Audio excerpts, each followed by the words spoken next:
What's up, fellas? This one's going to be a little different from the previous videos today. There's not going to be any studies or statistics or anything like that. But it's just a little bit of a kind of a personal question that I asked myself and that I think we all, in some way or another, need to ask ourselves. And it came because I was looking at a picture. I have a few of them, but I was looking at a picture of one of my grandfathers. And if you're anything like me, you might have a grandpa who was just an absolute unit. Just a stud, like a man amongst men, a guy there's like legends about. One of these old school figures who could do anything he fucking wanted. Any business venture, any woman, friends loved him, solid relationships, people trusted him. All this stuff that is just very alpha. And it seems like if we look at our grandpas, there was a lot more alphas at some point in time, right? And the purpose here isn't to become an alpha, right? But it's to become what is definitely within our potential to reach, right? And that's why we pursue the biological aspects of this, why we want to maximize testosterone, muscle mass, strength, abilities, all these things. And it was kind of coming into question, like sometimes we have this excuse about our genetics seem to be a reason for why, to be frank, we're bitches, right?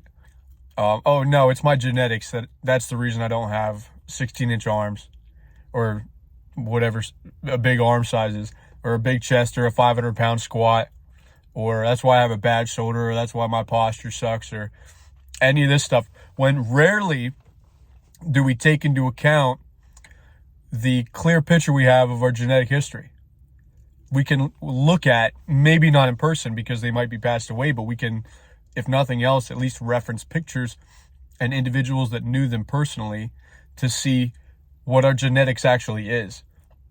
And some of us have the blessing of knowing and being able to see pictures of our grandfathers as a reference point for what our genetics actually are, right? Now, I don't want this to become a conversation just about the genetics that we get from our grandparents. That's an entirely different conversation. But to look at a man like that, a grandfather, and see the kind of man that he was, see the exploits that he had, the adventures and all the shit that he did.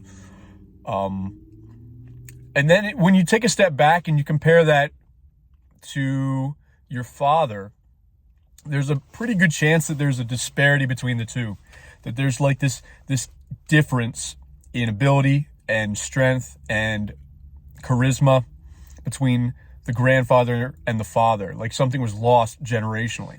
And then you compare that to yourself, and if you're really honest about it, you might see an even bigger disparity there between your grandfather to you.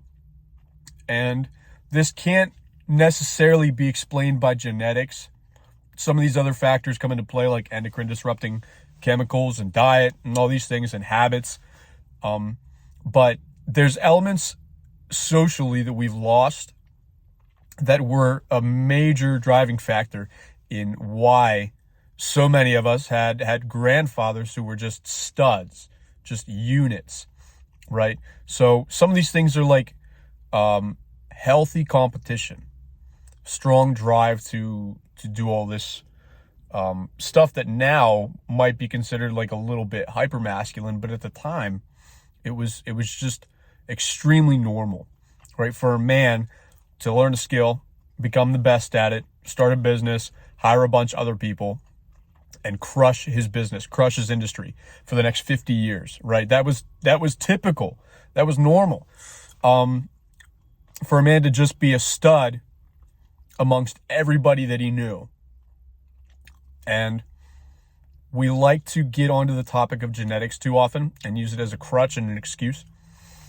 And a lot of the times we like to use the conversations like the stuff that is on this channel about weaknesses or deficiencies that we have because of our environment growing up, or what our parents fed us when we were growing up, or the soap that we used for the last 25 years, or any bad habits we weren't aware of.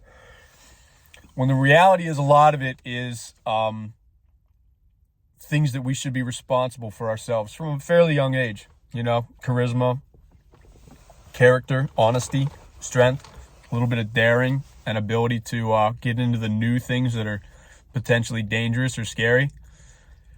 And if you're conscious and aware of this, not only do you have the opportunity to improve your own situation and stop that decline of strength dead in its tracks, but you also have the opportunity to pave the way for the next generation, your sons someday, to be the opposite of the previous trajectory, to get things moving at an upward angle again, so that maybe in 20, 30, 40 years, when our generation has sons that are our age now, they can look at them and be like, oh yeah, my son is a better man than I was. He's a stronger man than I was at that age. He's got more character, more charisma. He's more aware of the world. He's more skilled. He's more professional. Any of these things that we put a high value on, right? To invert the current trajectory of a decline in strength and knowledge and masculinity. And that's essentially up to you. Nobody's going to do it for you. Nobody's going to step in unless you do have a father or a grandfather who can see the state of culture and the state of the things that surround us and grab you by the scruff of the neck and pull you out and say, hey, listen, get your shit together. Get your diet, get your routine, get your habits, get your character, get your honesty, get your work ethic on point. But the chances are you're not going to have anybody to do that for you, even if they are alive. That's just not how most people are. And that puts even more stress on the fact that we need to do it for ourselves.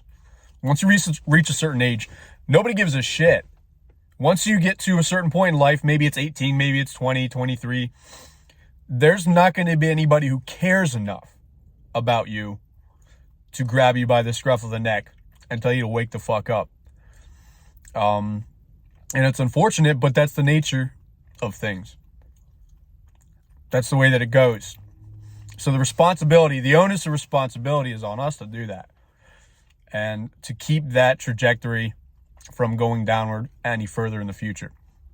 And some of it is genetics. Some of these weaknesses that we have are genetics, and some of it's our environment, as we get into all the time, chemicals and diet and routine and habits, and a lot of this nasty shit that is really effective at bringing us down on a level.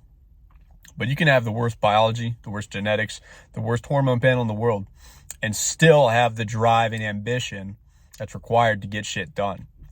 So we need to stop using these things as excuses. Period. I do. I know we all do it. I know I definitely do it. So put those excuses aside, because that really is at the core of improving anything. It's at the core of improving your weights that you lift, your body composition, your aesthetics, your relationships, your business, your family life, any of it. So real quick, in and out, guys. Thanks. I appreciate it.